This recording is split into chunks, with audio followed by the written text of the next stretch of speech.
All right, hello everybody, and welcome back to TorCraft Cup Round 3. I'm joined by a different caster. You are not, in fact, Endersword. Tell our viewers who you are. My name is Whiplash. Normally I cast Dota 2, but my original background is actually casting StarCraft 2. Way back in the day. Way back in the day. I won't go into the details. I don't want to. But, you know, I used to cast this game a lot. I still feel like I got what it takes at least to do some play-by-play. Maybe not so much analysis nowadays. I'll let you handle that. And I will try my best to do that for you. But it looks like we've got two players. One of them you actually know quite well, as you used to practice with him. We've got Bioice versus Sammyuel as our game coming up here. This is actually a pleasant surprise for me. Back in the day, I used to play a lot of competitive StarCraft 2. And one guy that I used to play against, his name just happened to be Bioice. And indeed, it did. Well, Coda is going to be our map here for this group match game. And we're going to be getting into it. Who do we got here on the left side of Coda? Left side, we have none other than Bioice, old friend of mine. I have to go say hi to him as soon as his game is over. Definitely looking forward to that. It looks like we do have a Zerg versus Zerg mirror matchup. And based on, I did watch a little bit of the last game. Looks like people still like to do a lot of heavy aggression with the Lings and Banelings early on and try to occur a very large lead or outright win the game just through that strategy. If not, though, I know that you can do the Roach Wars still. And are mutas still used at all in this matchup, or have they been kind of phased out due to that Spore or buff? A little bit, but definitely not as much in the high numbers that we used to see in the Heart of the Swarm beta. As it's not as ridiculous as that. They don't come out anywhere near as early as that as well. But they're around, if we can even get to that point in the game. Gotcha. And just a little preface, I haven't broadcasted StarCraft 2 in probably about a year and a half, so my knowledge may be a bit dated, so apologies in advance if a little bit of the things I say sound just a little bit off or a little bit odd. But thankfully, Soleil over here will be able to pick up on that and fix my mistakes, I hope. Well, we've got a spawning pool on the way for both of our players here. It does look like Sammyuel did want to go for the hatch before pool and is now getting a gas, whereas Bioice on the flip side went for pool before hatch. With the gas, looking to get a bit quicker metabolic boost, get that Zergling speed, so that way he can have a bit of an advantage in the Zergling Wars early on. Yeah, but that does mean I assume that Sammy will have a bit of an economic edge getting that earlier hatchery out. Just a little bit, but it depends on how quickly he wants to attack with the Zerglings, as he may just be getting that hatchery for the extra larvae. Oh, okay. Yeah, so he'll use that to bolster his forces out just a little bit quicker.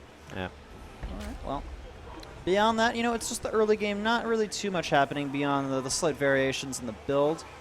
Looks like Bioice's first queen is just about to complete. Well, Sammy just starting a queen of his own, and actually now he has 2 in production, so they'll both kind of have queens around the same amount of time. Just, I suppose, that extra larva injection helping out Bioice first off.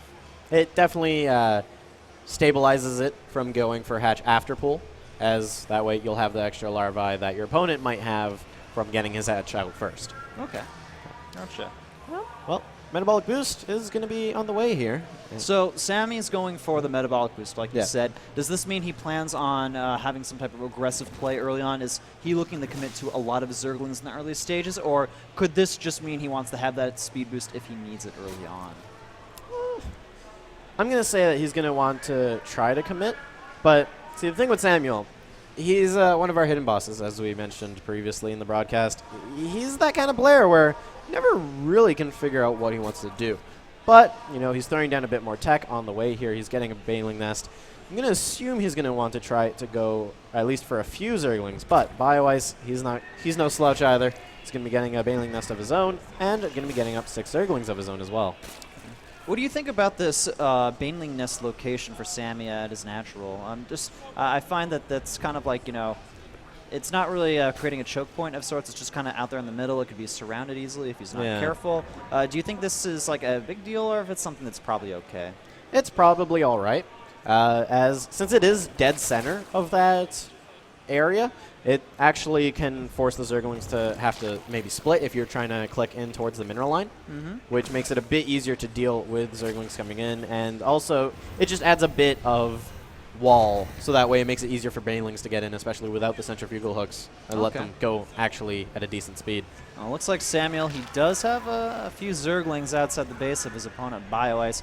And there's already some banelings, though, from Bioice of his own to help defend, along with 2 queens, but in come the Zerglings. Is going to have to micro these banelings quite well against the Zerglings and vice versa. It's just a straight-up micro war here. Whoever micro more efficiently will come out on top. There's some banelings in the front as well. Who is going to defend more efficiently here? The Zerglings getting really close up. Oh, the banelings, they connect excellently on them, and it looks like Bioice defends this absolutely no problem. How many workers did he kill, though? I don't think it was really too many. It was only 3. And that is not what you want. He put in a lot of resources into that last little fight there. But, you know, he realizes that, and he realizes that, you know, if you lose the initial Zergling Baneling war and you're the one that engaged, you're going to be falling behind very quickly. So he's going to be teching out into the Roach Warren so that way he can try and make up for it. And now we're into the very classic Zerg versus Zerg situation in Heart of the Swarm where you've got a Spire in the way for your opponent, but you're going for the Roach Warren.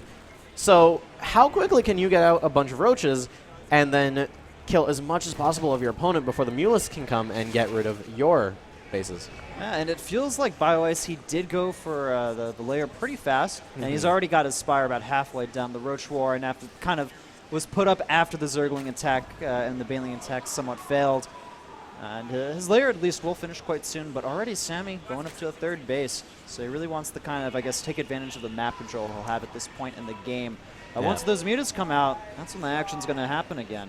It is indeed. And right now, we have Tunneling Claws on the way here. Tunneling Claws. Okay, so that's something I wasn't expecting. He's getting the burrow as well, of course, so he can move wall burrowed with those roaches. Yep, and Circling though, I mean, it's going to do a bit of scouting, but this doesn't really reveal anything, does it? Especially since, you know, the Roach Horn has 2 upgrades on it, Roach Speed and Tunneling Claws. So for as all as he knows, he's thinking it's just Roach Speed coming out. Well, the first 4 mutas are on the way. We'll see if Sammy can buy enough time before the mutas come in and create some real havoc. I mean, okay, so the first few roaches are being built at this point.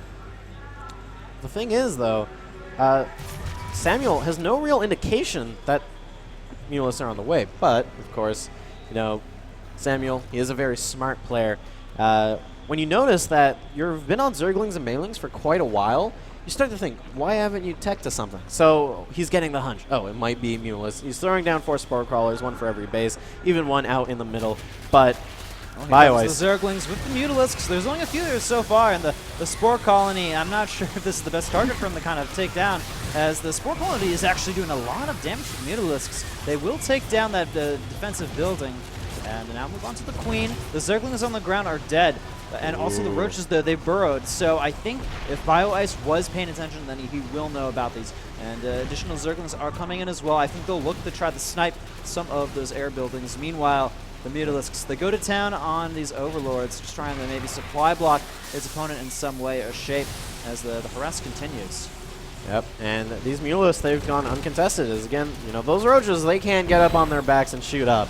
So these Mutalisks, they're going to be getting free reign on a lot of these Overlords. Sammyuel having difficulty as well. We've got some Zerglings up in towards the main base now, and even more going to be streaming in, and they're going to keep on going straight up for the main, but we've got roaches. They're burrowing all the way up into the main base of his opponent. This is going to be quite annoying, and it's a good thing Sammy picked up the burrow upgrade for the roaches, because it does, as you can see, allow those drones, I don't know why I unburrowed them, but it does allow them to be a little bit safer. He's decided to send them away. The Mutas creating havoc in the middle of, I guess, the natural expansion. Meanwhile, the Roach is now in the main base of Bioice. They're doing a little bit of damage. I mean, I don't know if it's going to kind of even out the damage that Bioice is doing to Sammy at this point. Well, it's looking to possibly be doing it, but of course, you know, a lot of resources have been lost, and the Roaches that have been going down, the Overlords that have been going down. Bioice is a bit lower in supply, but he does have these ever so critical Mutalisks up in the air right now, and you know, again, they can go uncontested for so long. Sure, you're going to be getting your Spore Crawler down here, but the Mutalisks, they're just going to target firing it, or just fly away. Yeah. So this is definitely not the position Sammy wants at the end. He's losing his lair, That's going to really kind of put a wrench in his tech progression as far as the game's considered. A few more units are being sent into Bioice's base, and he even is supply blocked at this point. Sammy is technically ahead in supply, but there's no way he has the superior army at this point. Actually, in army supply, he's just a little bit ahead, and but most of this supply difference is from the workers right now, as he has had that third base for quite a while. So, that's true. It is a lot easier to get up drones when you have an extra third of larvae. And Sammy, even being at this point, he's going for a fourth base. This is greedy, greedy, greedy. I think, though, the Zerglings may spot this out. These roaches going to get picked off. Just not necessarily paying too much attention to them. Okay, so the expansion is not revealed, but at the same time, I mean, this third base is essentially like toast. I don't see Sammy being able to really defend this off, especially once the Zerglings start going after the Spore Crawlers. And, well, he says, you know, it doesn't even really matter.